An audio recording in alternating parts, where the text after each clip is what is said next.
All right, so we're going to talk about creating a wildflower meadow at home. As I said, my name is Heather Bass and I work for Tarrant Regional Water District. And we are providing you with this presentation today. And so I want to tell you a little bit about Tarrant Regional Water District before we get started with the presentation. So TRWD does three basic things. So that is maintain our water supply, flood control, and then recreation. And so you can see our map here. We've got 4 lakes there on the map, and we maintain those lakes to store surface water for consumption. And then you can see the orange lines on the map. Those are giant pipelines that we use to move the water from the lakes that you see there in East Texas primarily over to Tarrant County. We pipe the water over, and then that is raw water, raw surface water. We sell that to our customer cities in Tarrant County. So those are cities like Fort Worth, Mansfield, Arlington, all the other cities that are in Tarrant County. And then they take it to their drinking water plants and they treat it to drinking water standards, and then the cities pump it out to all of our homes and businesses. So that's kind of where TRWD fits in our water supply. We also do flood control. So the flood control is the mainly the levees and everything along the Trinity River going through Tarrant County. And then we also do recreation. And so that's like the Trinity Trails that probably most of you have seen, parks associated with our lakes, that type of thing. And so you may be wondering why might TRWD be offering you a presentation today about creating your own wildflower meadow at home? And that is because creating a wildflower meadow at home is a water conservation strategy. And water conservation is an important water supply strategy that we use at Tarrant Regional Water District. And so to look at all of our information and resources that we have about water conservation, you can visit savetarrantwater.com. And you can do some of the things you see here on the screen. So you can get a free sprinkler check from a licensed irrigator. You can sign up for free weekly watering advice. You can get a calendar of events and classes just like this one. We have plenty of great things coming up, so make sure to check out our calendar events. And then we have tons of water saving tips and videos and all kinds of things for you to learn how to save water. And we also don't do all of this on our own. We partner with other awesome organizations that have similar goals as us. And so those are people like the Tarrant County Master Gardeners and Texas A&M AgriLife Extension Service. All right. All right, so now that we've talked a little bit about who TRWD is, I'm going to go ahead and start talking about wildflower meadows and creating a wildflower meadow in your yard. So I will be taking questions at the end. If you have any questions throughout, you can go ahead and just enter them into the question and answer portion there. And I'll get to them at the end, like I said. Okay, so what is a wildflower meadow typically? So when we think of a wildflower meadow, we think of wildflowers, of course, but it's typically a collection of flowers and grasses. And many of these wildflower meadows mimic our natural prairie ecosystems. And so you can see on the map there, we live in the cross timbers and prairies ecoregion. And basically what that is it is a mosaic of wooded areas typically where more water is or a different type of soil, and then prairies. And those prairies are what have maintained our a lot of our culture throughout the years in terms of our cattle ranching and things like that. And so, unfortunately, a lot of these prairies have been developed. And so whether that is through, grazing or through agriculture or just development, you can imagine if you are a developer, it's going to be easier to build a building, let's say on a piece of prairie, than like a wooded area where you're going to have to remove all the trees before you can build something. So as you can imagine, our prairies are the first thing to get developed in an area. And so because of that, only 1% of our native prairies are left. And it's a really important ecosystem and supports all of our native wildlife. It also helps restore groundwater. It helps clean the water that falls from the sky before it gets into, our local water sources. All of these things that it does. And so it's really important to try to maybe recreate some of that in our own yards so that we can contribute to some of that habitat for wildlife or healthy ecosystems.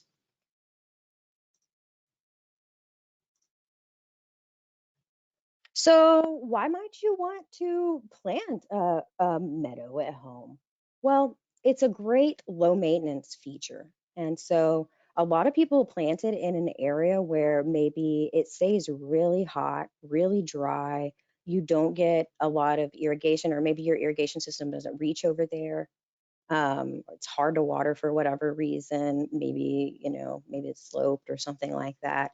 And so you might want a low maintenance, super drought tolerant, heat tolerant feature to put in there that is going to look nice and add some interest to your yard, but that you don't have to do a lot with. And so, one place that I know a lot of people love to create these home prairies is on your the what they call the hell strip, which is that area, between your sidewalk and the street. A lot of people don't have irrigation there, or they have really inefficient irrigation there, and so it's a great area to put. You get the reflective heat from both sides coming from the concrete, the reflective light. It gets really hot, it gets really dry. And so that's a great area that a lot of people put them.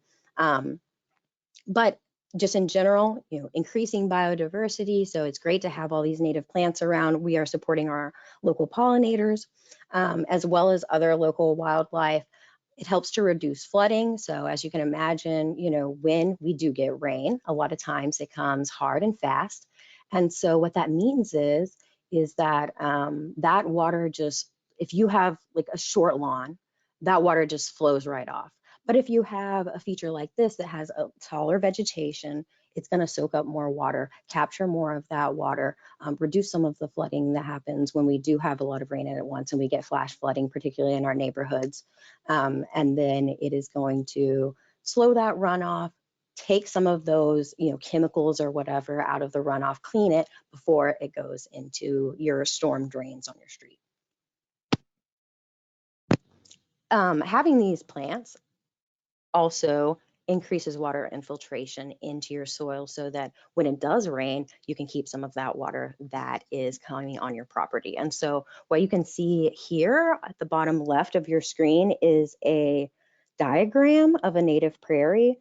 And one of the things that is so great about these prairie plants and how they are so drought tolerant, or one of the reasons why they're so drought tolerant, is they have these amazing root systems that go just feet and feet and feet into the ground. You can see the children there, they are lined up against, I believe, either an Indian grass or a little blue stem or big blue stem root system. And you can see how far down those root systems go.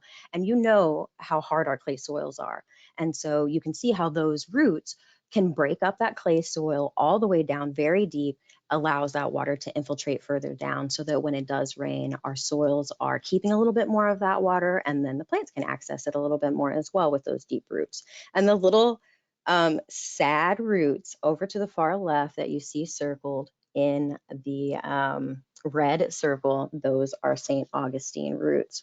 So that's your grass, lawn grass roots, and how deep they go, which is not very deep at all, which is why they're so needy when it comes to water. All right, so now that we've talked about, why you might want to plant one of these things, we're going to talk a little bit about kind of the different steps. So we're going to talk about choosing a spot, selecting your plants, preparing your site in terms of like, do you need to remove some vegetation that is already there, prepping your site, do you need to prep the soil, actually planting it, and then we're going to talk a little bit about long-term maintenance. Okay, so first, you're going to choose your spot. So, like I said, you want a spot that has lots of sun, super duper dry. You want it pretty well draining. So, you can see the picture here of where the water is gathering. If you have an area like that where a lot of water is gathering, you're going to want to create something more like a rain garden that has a little bit more water loving type of plants in it. And then if so a wildflower meadow is really more for your super dry areas. What type of soil do you have? Typically, if you're in Tarrant County, you probably have clay soil. That's what most of us have here. And these native plants are fine with that. They're happy to have clay soil. But if you do have other types of soil, we'll talk a little bit later about plant selection, but you can always select plants that will go with that. So if you have rocky soil, there are plenty of awesome plants that can grow in this very thin rocky type of soil that we often do have in nature. And then if you have sandy soil, there are also species that like a more sandy type of soil. And some of us in Tarrant County do have sandy soil, but most of us, if you don't know what you have, you probably have clay. Okay, so then we're going to talk about selecting your plants. So what type of plants would you put in a wildflower meadow? And so typically what we're talking about when we say the word wildflower, what we usually are thinking about are annual flowers, right? So these are flowers that every year die, create seeds, and then they come back every year from seeds. Now, in our native prairies, there's a whole lot more grasses, which are perennial, and other perennial flowers. But typically, I think when the average person thinks about a wildflower meadow, what they're thinking of are annual wildflowers. But it's great to have a mix of those things. You don't have to. You can all just, have all of the annual wildflowers. That's fine too. But the more biodiversity you have and the more things you have there, it is going to just help make your garden more robust. It's going to help it have blooms at all different times of the year. And then it'll make it a little bit less maintenance because having to reseed potentially, can be more work than just having a perennial plant that comes back year after year after year. And like I said, a lot of times we think of flowers when we think of a wildflower meadow, of course, but grasses are important too. And we've got a lot of great native grasses that are equally as important to our pollinators. Just because they're not pollinating the flowers doesn't mean that they don't care about the grasses. A lot of them lay their eggs in the grasses, for instance, or use them for shelter, that type of thing. And if you're thinking about birds and everything, you can imagine that birds use a lot of grasses to make their nests, both nesting in the actual grasses and then using the grass matter to make their nests. And so put as much diversity in there as you can allow or as you would like. Having more grasses in there and having more vegetation in there, more different types of vegetation is going to cut down on the amount that you will have to weed later because they're going to be better at outcompeting weeds that might come in. Also, grasses our grasses that come to in our native prairies are tall grasses, and so they will support tall flowers that will sometimes fall over. And they also help prevent soil erosion, and as I said, are great for wildlife. So please do, consider grasses as well as flowers. Okay, so let's talk about how you might actually get these plants in your garden and how are you going to get these plants? Where are you going to source these plants? So like I said, an annual wildflower, you're going to want to seed it probably. And so you're going to want to buy seeds for that. A perennial, it comes back again, it'll come back year after year. So you probably want to buy an actual plant of that. Now you can grow perennials from seed. They're just typically a little bit slower growing and maybe a little bit more difficult to get to sprout, just depending on what type of plant it is. The best seed place for Tarrant County native seeds is going to be Native American seed. It's seedsource.com, and they have native species, and not only native species, but local ecotypes. And so what that means is the genetics are matched to our local soils, and they're matched to our, local conditions, because some of these things, like little blue stem, for instance, is a very common prairie grass from here all the way up to Canada. So you can imagine that the little blue stems that grow near Canada are probably different than the ones that grow in Texas. And so you can know that you're getting actual local seed. They don't sell anything that is not native. So you know that you're getting native seed. You know that you're not getting anything that is going to be invasive. Their seed is very viable. They have a lot of great selection of interesting stuff that you don't always necessarily see in other seed mixes. And they've got a variety of them. So there's all kinds of different ones. You know, there's one for bees and one's for butterflies, one's for sandy soil, one's for just, you know, like your basic Texas mix, you know, with blue bonnets and Indian blanket and stuff like that. So there's all kinds of things to choose from. So if you are going to order seeds for your wildflower meadow, I 100% recommend Native American seed as the best in terms of their trustworthiness and what their seed is. If you go to big box stores, you probably have seen them before, wildflower seed mixes. Those can be okay. It just depends on what's in them. And you really need to watch out for invasives or things that, you know, might not even grow here. So, you know, maybe some of these wildflower mixes have wildflowers that are native to more northern states or to California or things like that. And then you try to grow them here and they're not going to grow that well because this isn't their natural habitat. So native seeds are always the way to go. Baker heirloom seeds, if you're looking for like unique flowers or like a more type of cut flower garden where you could go out and like make a bouquet or something, Baker heirloom seeds is a great one to browse through. They have unique seeds. They are not native, you know, none of them are native to Texas, pretty much. But they have a great variety of interesting ones. So if you're looking to really add some interest into your garden, then that is a good place to go browse.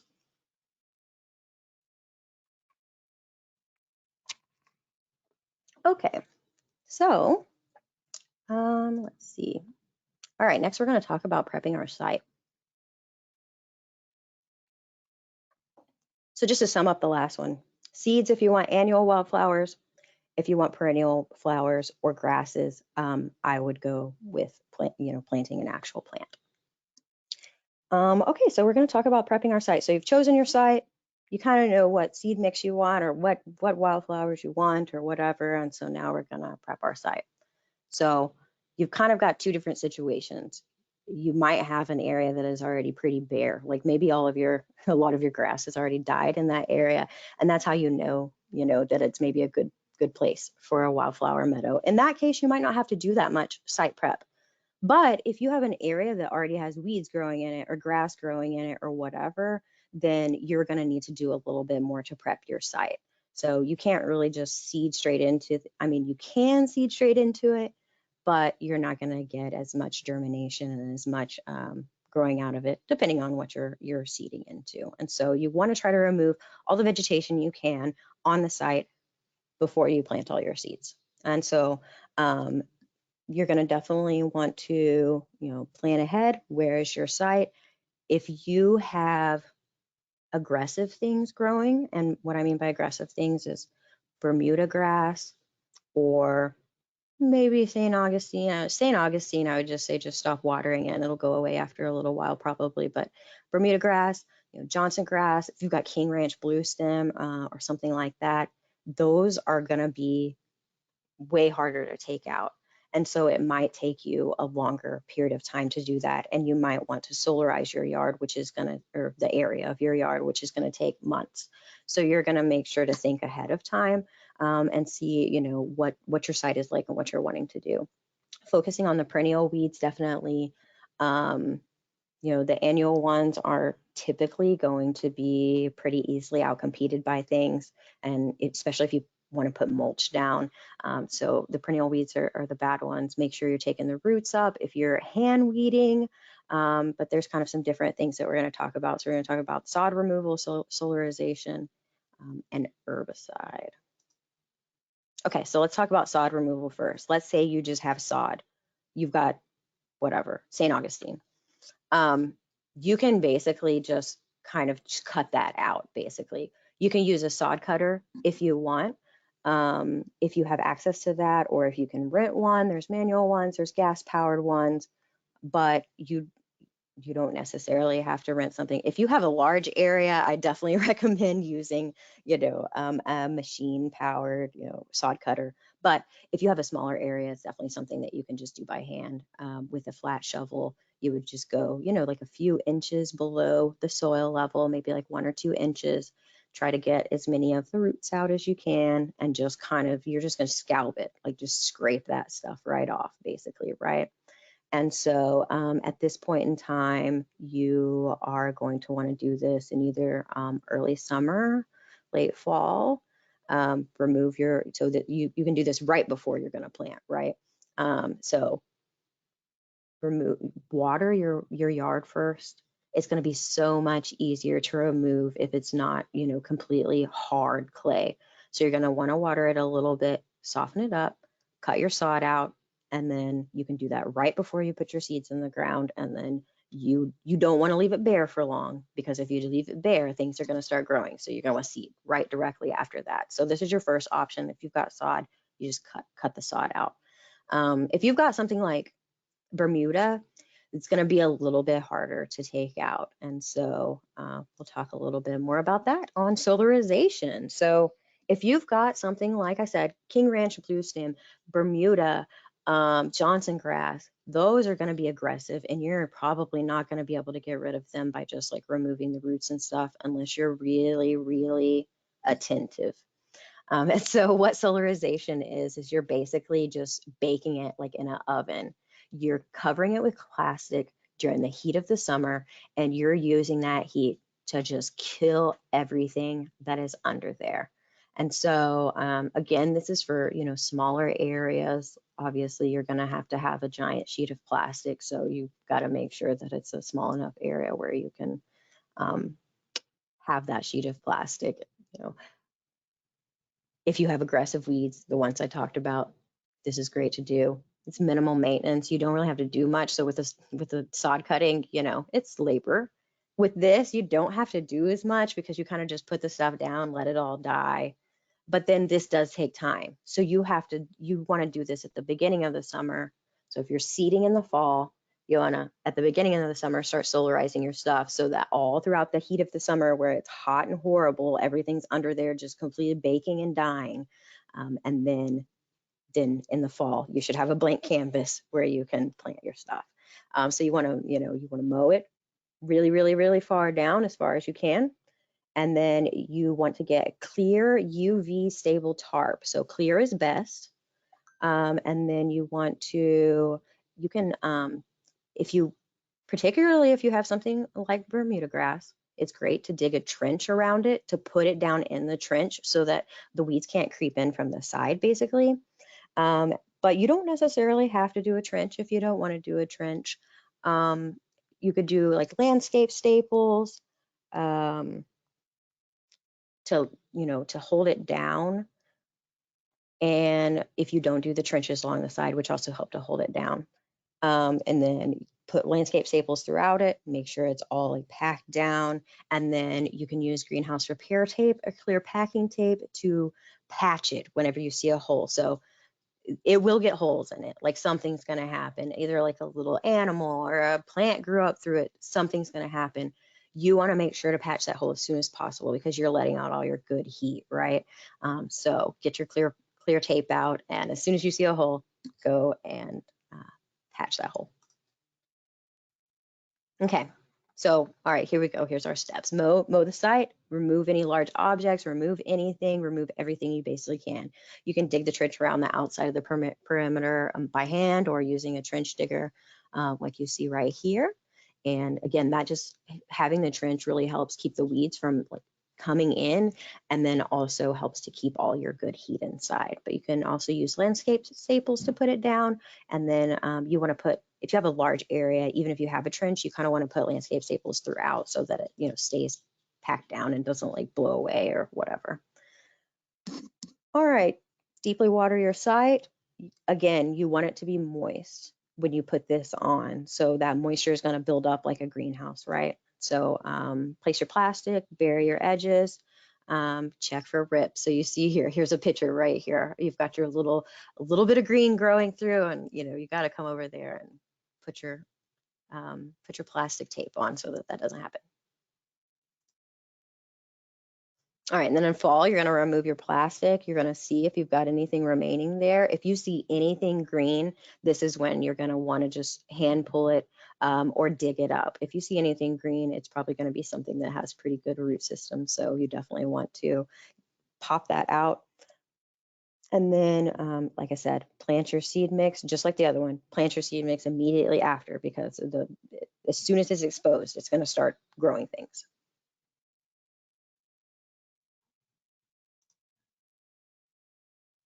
All right, now we're going to talk a little bit about herbicide application.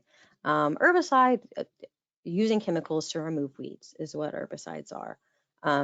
It's definitely less labor intensive than any of the methods that I just talked about, but we also don't recommend it unless it's really necessary. There might be situations, like I said, if you have maybe Johnson grass or Bermuda, that there's a stubborn area that you might need to use pesticides or herbicides to kill it. And if you are going to do that, make sure you know what you're looking at. There are selective versus non-selective. Make sure you know what you're trying to kill, and make sure you're knowing what your herbicide is rated to kill. And then, of course, you make sure to follow all instructions on the label all the time. Those instructions are there for your safety and for the safety of our environment. And so, again, I don't necessarily encourage herbicide usage, but there are times when it is needed for particularly stubborn plants, if used in the right way. Okay, so now you have blank soil, and so we're ready to prep that soil. If you've paired your seed mix well with what you have, and particularly if you already had vegetation growing there and you already had like organic matter building up in the soil, you might need no amendments whatsoever. Again, these are, I'm talking about if you're planting native seeds.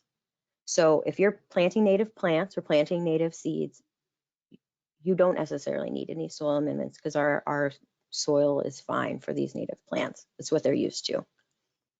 If you think you have an area that you might need a little bit more drainage, really compact clay, expanded shale is a great one. If you think that your soil is not holding enough moisture, or doesn't have enough like organic matter in it, compost and mulch. So a lot of times adding just a little bit of compost is fine, you know, for these wildflower meadow type things, or really for planting any type of native plants. You don't want to like till it up, so it's not like we're planting crops or anything, but you want the surface of the soil like a little bit disturbed. So you want it, you know, packed down lightly, free of clumps, but you want the surface of the soil a little bit roughed up to receive those seeds. So you might want to do something like raking. So don't do a full tiller, but come in with a, you know, a rake and just rake the surface, rough up the surface. The picture that you see at the top left with the footprints, that's a pretty good indication of what you want your soil to look like once you've seeded it. You can see the little specks of seed there. You can see that the soil is moist. You can see that it is a little bit roughed up on the surface, but doesn't have any large clumps, isn't tilled. You can see that there's a nice bit of organic matter in it. And so this is kind of the look that you are going for with your soil. When you're seeding, you want to make sure that there's good soil contact. And so you want to make sure that you are, after you seed, tamping down your seeds.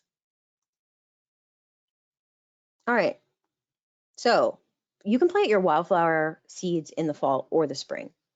Fall is best for our wildflowers typically, and that's because the wildflowers, you know, think about you're a seedling, you just sprouted. Let's say you just sprouted in the spring. Well, you've only got a few months before, man, it's getting really hot and harsh out there, and you're just a little tiny seedling.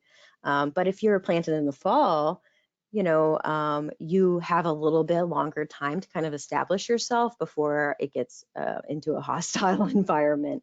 And so typically these seeds don't in terms of how cold it gets here, it doesn't really get cold enough to kill them off, or the surface of the soil won't get cold enough to kill them off. So you're more concerned about your seedlings dying in the summertime when it's hot and dry than you are in the winter time when it's getting cold.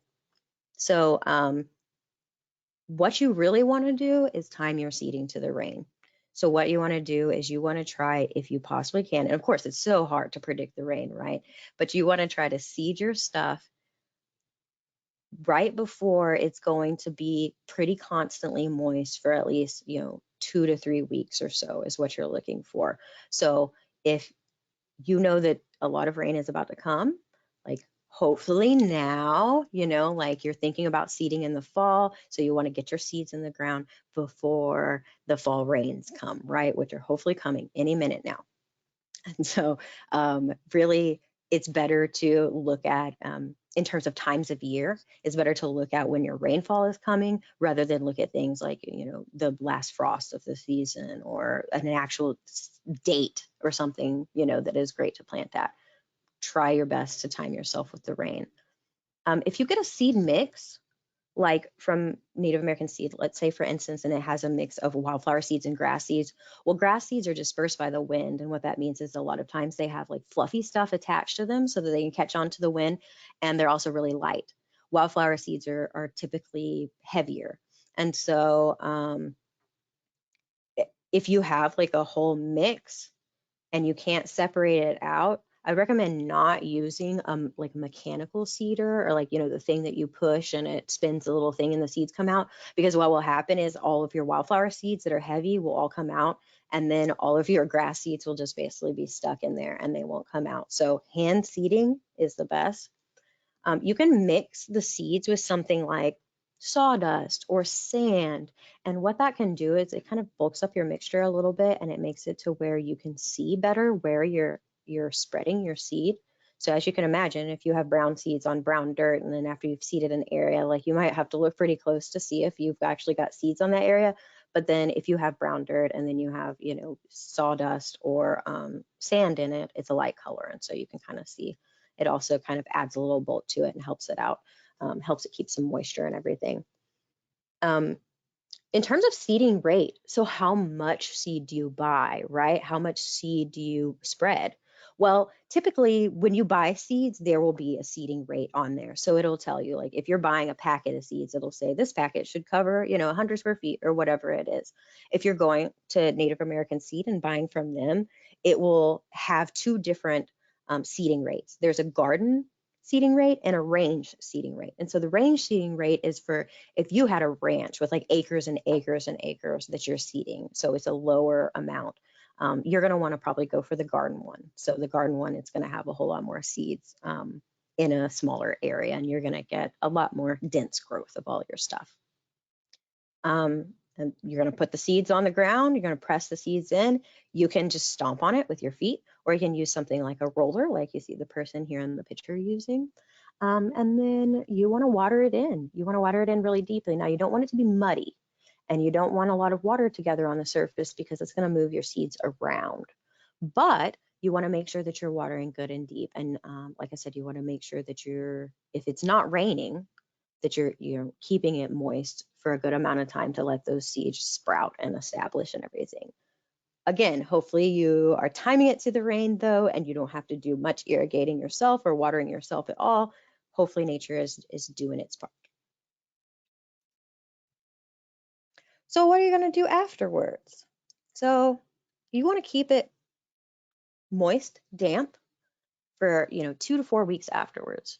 You're going to want to look at your seedlings, and when your seedlings sprout, you first have the cotyledons, which are the weird little leaves that don't look like any of the rest of the leaves. Those are the baby leaves, the first leaves that are in the seed and coming out of the seed. And so then after that set of leaves, you're going to get your true leaves, or your real leaves, right, that are actually going to look like the leaves of whatever the plant is that you have grown. And so you're going to want to make sure that you see some of those true leaves growing on most of your seedlings before you start trying to harden them off a little bit, take away some of the water, because eventually we want to get these to where they don't need really any supplemental irrigation at all. but you do have to, baby them a little bit at the beginning when they're babies.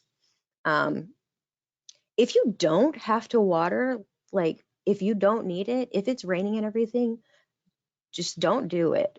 And if you think that it's, like I said, if it starts getting muddy or too wet, don't water too much, because watering too much is going to promote the growing of weeds. So you want to keep it moist, but not wet. And then, so as it's growing, as your plants are growing, you just want to keep an eye on it. Like, is there anything weird growing in there that's not supposed to be there? And you might ask, well, how do I know, right? Like if a little seed just sprouted before it creates a flower, how do you know if it's a weed or if it's a wildflower? Um, Again, Native American seed, if you buy from them, or even if you don't buy from them, you can go onto their website and they have pictures of what all of the seedlings should look like. So you can go and you can take a look and see what those seedlings can look like, and hopefully identify your seedlings and know whether it's a weed or not. But typically you'll know if it's a weed, if it's a dandelion, if it's, a spiky lettuce, or some are common weeds that we have. So you're going to make sure that you are keeping an eye on it while your plants are getting larger, and make sure that you're staying on top of any weed growth at that point in time. Eventually, once your plants get bigger, they will outcompete the weeds that are there. But right now, they're still tiny, and so you want to make sure that the weeds don't take advantage of that bare ground that you have offered them. And so if you have any weeds that you see that are about to set seed, make sure that you are string trimming them or mowing them or whatever that it takes to cut that top seed head off to make sure that it does not set seed. You can mow on a high setting. So let's say you have just planted your wildflower meadow and all of your little wildflower seedlings are, let's say, 3 inches tall on average. So you've got weeds growing though, and those weeds have grown faster and they're taller than 3 inches. So what you can do is you can go in with a string trimmer or a mower and just set it at that really high level and like cut off everything that is the weeds at the top that shouldn't be there, so that sunlight and everything gets to your little babies there at the bottom. And again, Bermuda grass, Johnson grass, King Ranch bluestem, those are really the ones you want to worry about. If you start seeing those in there, that's when you really want to start being really aggressive, because those things will take over and these wildflowers will not outcompete Bermuda grass, Johnson grass, or King Ranch bluestem. Here's some other types of weeds that you might see. Ragweed, giant ragweed, or like the regular field ragweed, dandelions, henbit, stuff like that. Those we really don't have to be as worried about. You're still going to want to cut them potentially before they set seed, especially ragweed. Don't let the ragweed set seed and it'll get tall and easy to cut down. But the smaller things like the dandelion and the henbit and stuff, those are really just things that are taking advantage of the bare ground, and they're not going to be an issue later on whenever your wildflower meadow starts to take over. But again, if you're getting a lot of them, go in there, hand pull some of the henbit, or whatever you need to do to get it out of there. You just want to make sure that for the first at least year or so, you're really going to want to make sure you're looking at it and making sure that what you want to grow is growing, especially if you're coming from seed. Now, if you're planting perennials, it's not as big of a deal because they're already big, so they're already, they're probably not going to be outcompeted by some of these plants, but your babies might. All right, so year one, you're gonna not do the hand weeding, leave it be, cut off the tops of anything that you see that is too high. In the late summer, if you have just seeded and you, like I said, still have small plants and you're starting to see some of those weeds grow higher, go ahead and do your string trimming. Year two, in the spring, you're gonna rake away all of your year one material. So when you have like, the dead wildflowers and everything, and then like mow if necessary. So what I mean by if necessary is, maybe if you have a mature meadow, you might not need to mow that, but maybe once a year or every 2 years. But this is in your yard and it can get a little messy. And so you might want to mow a little bit more often. And that's fine. That's okay. But don't mow too often or too low, because then you'll kill your wildflowers. So I would say, if you need to mow when it starts looking, a little dead and scraggly, don't want to do that at the end of the summer when things are looking kind of bad, so that when the fall growth is ready to come up, it has, a fresh palette to come up to. Um, from then on, like once you get a mature one, just spot mowing, string trimming as needed, mow when you see, a lot of, like I said, a lot of dead growth, right? And then you can deadhead if you like. So if you would like to cut off the heads, you can do that. You can harvest the seed yourself from your wildflowers and reseed. Um, Different wildflowers are more successful than others at coming back from seed. So let's say you've planted 10 different types of seed out in your wildflower meadow. You are probably going to have some of those come back next year really easy. And then maybe some of them don't reseed themselves as easily. And so when you see that start happening, it might be necessary to come in and reseed with your original seed mixture, or maybe you want to add some diversity, or maybe you want to just reseed the things that that you've seen haven't really reseeded as easily. And then watching out for wildlife. So the reason I say that the late summer is a good time to mow is because by that time, most of your things that are going to be nesting in the grass have already come out. But in terms of like in the winter time, you want to try to keep that vegetation, even if it's dead, on top of the ground for as long as you can stand, because a lot of our wildlife is probably overwintering in that. And that can be anything from a bunny rabbit, like you see here, to a bumblebee that laid an egg in there, or a moth that laid its eggs in there and it's overwintering in your wildflower meadow. So um, as much as you can stand it, try to keep some of that vegetation over the winter while it is helping shelter our wildlife. All right. So I'm going to talk just a little bit about, there are so many wildflowers you can plant. I mean, really, there are a ton of wildflowers that you can plant. Um, but I'm just going to talk about a few that are some good ones, some of my favorites. So American basket flower is a great one. This one's so pretty. It makes that like basket type thing at the bottom. Beautiful flower. Lemon mint, Monarda citriodora, great one. It's beautiful. It has this amazing like pagoda style flower that is really unique.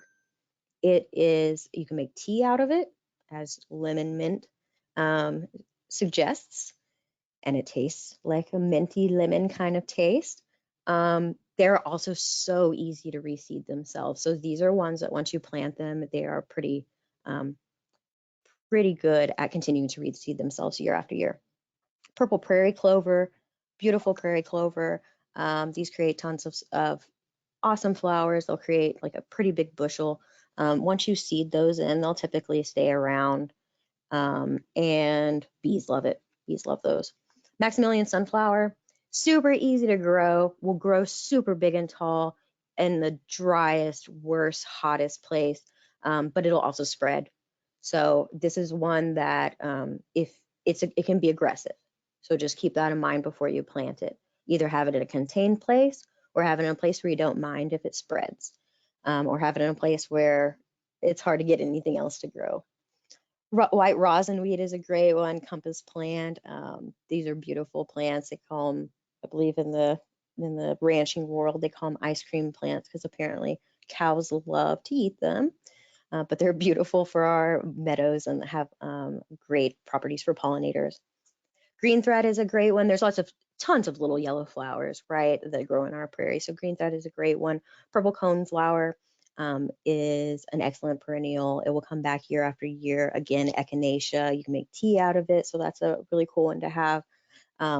Something like this spiky leavenworth here is a great one because it has really cool, texture and everything. It's one of our more interesting type of flowers, and again, great for the pollinators. Things like prairie parsley are pretty cool. Another great thing about things like prairie parsley is that if you are looking to make like a bouquet or a cut flower garden, this is one of the ones that is often used as like an accent piece. So that's a great little accent to have. These tiny flowers are great for our smaller pollinators. And you can have slightly larger things, like Illinois bundleflower, that's a good one. So if you want something slightly larger in there, you can definitely have something that is more of a perennial, like low growing bush type thing. Here's some of our beautiful grasses that we have. Many of these grasses, they bloom in the fall, and then you get these beautiful fall colors. So you'll have many of our blue stems, as they are named. They kind of have this blue-green look whenever they're greened up. And then once you get to the fall, they turn that beautiful orange color. And so you can see some of the suggestions here. We've got tall ones and short ones. Most of our grasses in our native prairies are tall grasses, but there are some great short ones too. If you're looking for slightly shorter grasses that don't grow, feet tall, definitely side oats grama, Texas grama, blue grama, those are all great. Buffalo grass is our native turf grass. So if you're looking for something to like fill in gaps that is a little more turf-like, buffalo grass can definitely do it for you. Some beautiful pictures. Let's talk about tidying up. So a lot of people are concerned about their wildflower meadow looking messy. And even if you don't think that your wildflower meadow looks messy, you might have a neighbor that is complaining or something like that. And so I just want to talk about a few things that you can do to help your area look more purposeful and look a little bit more formal and nice, and maybe can deter some of that, some negative reactions that some people might have. So doing things like putting a border around it is always great. Put a border around it. It looks more intentional. Put art in there or something. So something like a rock, a decorative rock, a bird bath, a little garden sculpture, that type of thing. Putting a path going through it, that really helps make it look intentional. You can always put up a sign. There are tons of different signs you can get that, say things like, this is a wildflower area, or this is a pollinator area, or stuff like that. You can also go in, once you have like established plants, you can go in and kind of weed eat around groupings and then mulch in between the groupings. And that can really help make it look nice. That also helps add organic matter. So that's something you might consider doing anyways after a few years of it growing. Once you have larger plants, you might want to come in, once things are kind of sort of dying down more in the summertime, come in and cut out some of the dead growth and put some mulch down to add organic matter to your soil. And like I said, to make it look a bit better, and of course to capture and keep the soil in there, or I mean the water. And then you can always deadhead, once you see the picture here of all the dead flowers there. Once you do have the dead flowers there, you can go through and, weed eat those off, cut them off, whatever you want to do. You can deadhead it if you like that type of thing. So those are just some suggestions that you can do to keep it looking tidy, keep it looking nice. Like I said, keep it looking intentional, so that people don't think you're just growing weeds or whatever some people might think. And you can see, you can see this picture at the center bottom. They've got a whole wildflower yard, and it looks really nice and it looks really intentional, and they have all of those things. And so you can see that it can look nice even as an entire, front yard. Okay, so that is the end of the presentation, and here are some resources for you. If you're looking for plant lists, if you want specific things, like let's say you want to plant a wildflower meadow that attracts hummingbirds, wildflower.org is a great one. That's Lady Bird Johnson Wildflower Center. Many of you have probably been to it in Austin. Everything that they talk about on there is going to be a native Texas plant, and you can look up information on each individual plant, see what their needs are. You can look up plant lists if you don't know. Like, so much information. So if you need more information about plants, wildflower.org is great. Xerces.org is also great. The Xerces.org, they're a pollinator organization for the entire United States. And so they, if you're looking for something specifically for pollinators, that is a great one that kind of shows you how you can craft your garden to attract pollinators. And it's things like, making sure you have at least 3 flowers that bloom in the spring, at least 3 that bloom in the fall, at least 3 that bloom in the summer, that type of thing. So things to make sure that you're providing for pollinators. They also have some great plant recommendations. There's a USDA plants database. That one will tell you if a plant is invasive. So let's say you have picked out your seed mix or something, but you're worried about a plant in there. Go to the USDA plants database, and you can just type in USDA plants. It'll take you right there. It'll show you a map, and if that plant is invasive, it will tell you on the map. TexasSmartscape.com is also a great one if you're looking to look for a certain profile of plants. Like, I want part shade, flowers that are low water use, whatever. You can put in your parameters and it'll give you a plant list of all the different things that are native or adapted to this area that fall into that category. As always, SaveTarrantWater.com, that is our website. Go there to find more information, more videos like this. We also have a YouTube channel, so go check out the Save Tarrant Water YouTube channel. Lots of awesome videos just like this one. And then waterisawesome.com, sign up for free weekly watering advice. It is custom to your location, so we maintain weather stations that give us all kinds of awesome data. We take that data, we calculate how much your plants need in a week based on the previous weather and temperature and all of that, and then we tell it to you custom to your location wherever you are. So that is an awesome service. Okay, so I'm going to go ahead and start looking at the questions here. So if you guys have any questions, you can go ahead and enter them right now into the chat or into the little question and answer box you have, and I will get to your question. So let's see. What do we have? So some of you are asking, is the slide deck available to download, or will the recording be available? So we will not have the slides available, but the recording will be available. So once we get the recording up and posted, we'll send an email out to everybody, and everybody will get the link to anyone who registered will get the link to the recording. Let's see. Prepping site issue. So Victoria is asking this question. Mine's a wildflower field, fairly established, want to expand. Currently a monarch butterfly way station, excellent. Lots of experience in milkweed, want to expand and diversify, okay, excellent. Yeah, so I would definitely say if you already have wildflowers growing, I didn't really talk about this, but that's a great point. If you already have wildflowers growing and you're wanting to add into them and you don't want to, clear your whole spot that you already have, you can seed into it. So I would go and, look at your site. What type of wildflowers do you have? What type of wildflowers do you not see that you might want?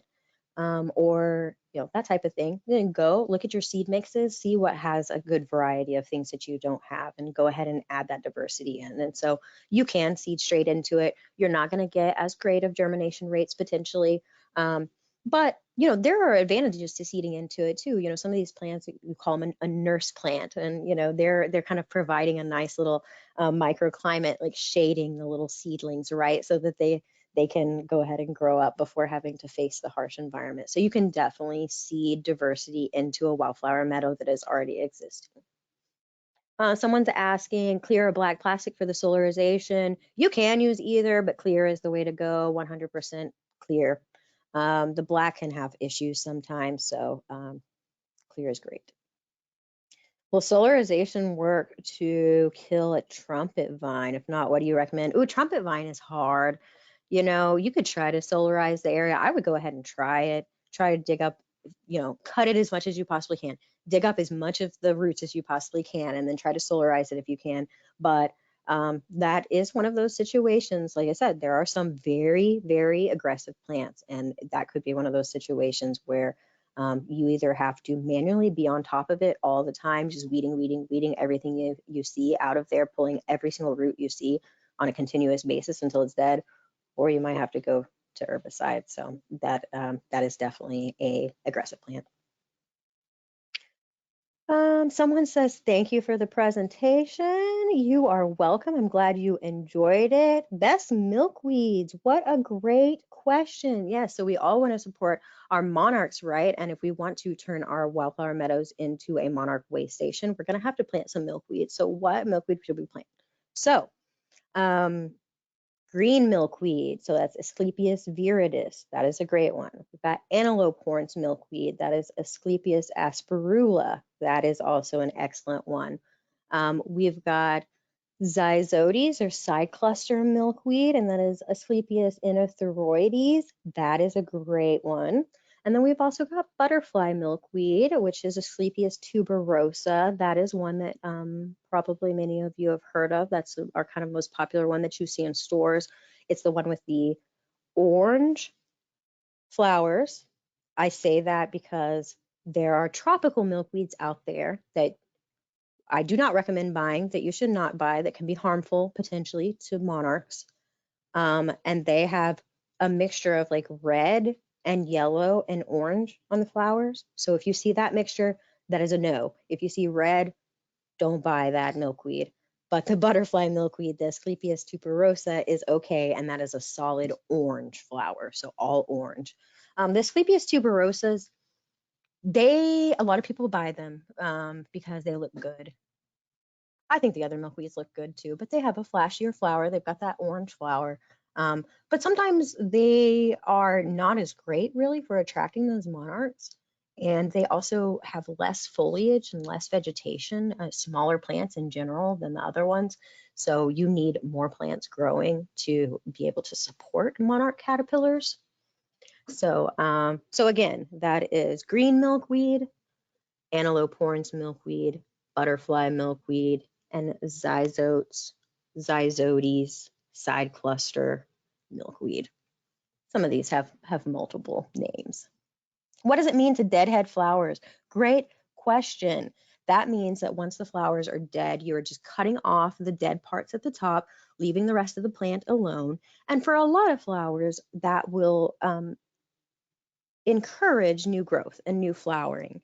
So a lot of your flowers, if let's say they're kind of petering out in the summer and the beginning of the summer, but they might be a flower that are capable of blooming all summer. So let's say you go out there and you take off all the dead heads and then maybe water it a little bit.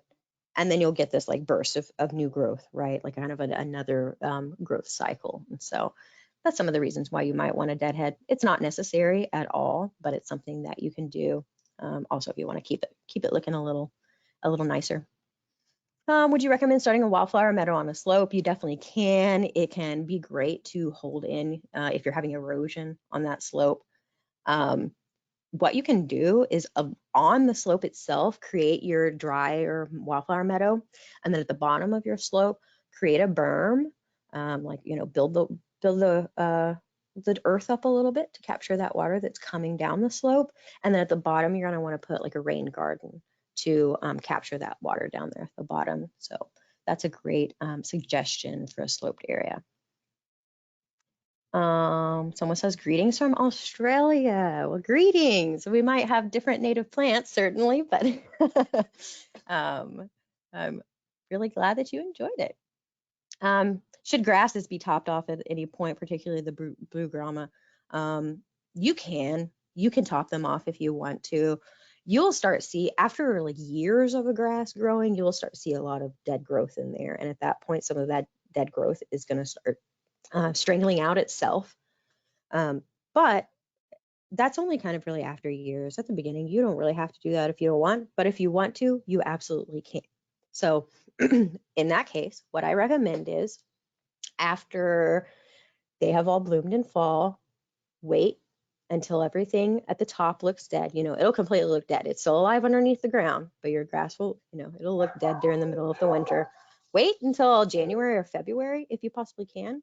And then at that point in time, you can cut it down to maybe like a foot tall or something like that. With the blue grama, that's already under a foot tall. Typically, you can obviously cut that a little bit shorter, but you don't want to like mow it like you would a regular grass. So these are clumping style grasses. They're not a sod forming grass. And so you want to make sure that you are not hurting that clump down at the bottom, because if you disturb that clump too much, you're going to kill your grass. Will soil rising kill worms and other soil dwellers? Great question. Things like earthworms and stuff, a lot of those will they'll make their way out, before it gets too hot. In terms of the soil microbes, it could potentially kill some of the soil microbes, but I have not ever seen an issue where I thought that after solarization, like the soil was dead, like there's no microbes in it or anything. Like I have not experienced that. I don't think that is the case. So I can't tell you for sure that it doesn't kill some of the soil microbes, but it's not going to completely just like sterilize your soil. You would have to do a whole lot more to it, like, I don't know, bake it in a kiln or something. Let's see. Can this type of planting be used successfully along major streets? It certainly can. One issue is definitely visibility, right? So you want to make sure along major streets that there's visibility, but it's great for these wildflower meadows because they're typically pretty low. And so it would be a great thing. Okay, let's see what else we have. How long does solarization take this time of the year? Uh, you know, I think you can probably solarize if you want throughout like the whole season of winter and everything, but I've really only seen it done mainly in the summertime when it's hot. And so the heat is really is what is, doing all the work and everything. But you certainly can. I've seen things being solarized for even longer than a year sometimes. Like I've seen that happen. And so you can keep your stuff on there. If you just started solarizing like right now, um, I'm not sure how long exactly it would take before you're good to plant. But you might be good to plant come spring when it's ready for planting time again. Milkweed start in the ground or the pot right now? So that's a good question. Right now, um, milkweed is going dormant. So typically you would plant your milkweed in the spring. So if you have a seed mix that have milkweed seeds in it, you would put those down in the fall. They will overwinter and then they'll start sprouting in the spring or whatever. But if you're wanting to plant a milkweed plant, you definitely want to do that in the spring. Now, milkweed seeds can be hard to germinate. It can be hard to get milkweeds to grow from seed. So if you do want milkweeds, I do recommend buying them. So maybe seed your wildflower meadow in the fall and then come back in the spring and maybe add some perennial plants. Maybe add some milkweeds, maybe add some, I don't know, purple coneflower, some Wedelia, or some of these other things that you can easily get from the store that is already a plant. And so you can definitely do that, mix it up. Definitely milkweed, springtime. Thank you for all the advice. You're welcome, Amber. Excellent. Thanks for the presentation. You're welcome, Angela. Let's see. We've got dead grass areas due to the summer we had. Yep. Can you rake those areas to spread wildflower seeds in a couple of weeks? Absolutely. That is what I recommend. If you have areas that you can't keep grass on, especially if it's an area that you're resodding year after year and then year after year, it's just too hot and too dry to keep grass in that area, absolutely turn it into a wildflower meadow. Now is the perfect time. If you go ahead now, start planting, buy your seeds, get your seed mix going, take your sod out, or if you've already have a dead spot, great. And then like really now to the next 2 months, I would say during any of that time, you're good to seed. So you can see all the way into November. You guys know how hot it can sometimes still be in December even. So now until November, that is the time to seed your wildflower. Yeah, remove any patches of grass that you see. I mean, if it's already looking super dead, it might be okay. But if you have patches of grass still a little bit left and you put your wildflower seeds in and then it starts raining or you start watering your wildflower seeds, then those patches of grass are going to start growing again. So definitely remove anything that you see, even if you do have a blank spot. Okay, I think that is all the questions that I see for today. Thank you so much. Thank you, Susan. I see your thanks in the chat. Thank you all for joining me this evening and learning about wildflower meadows. And like I said, I will send out this recording probably within the next week or so. So have a great evening and thank you for joining us.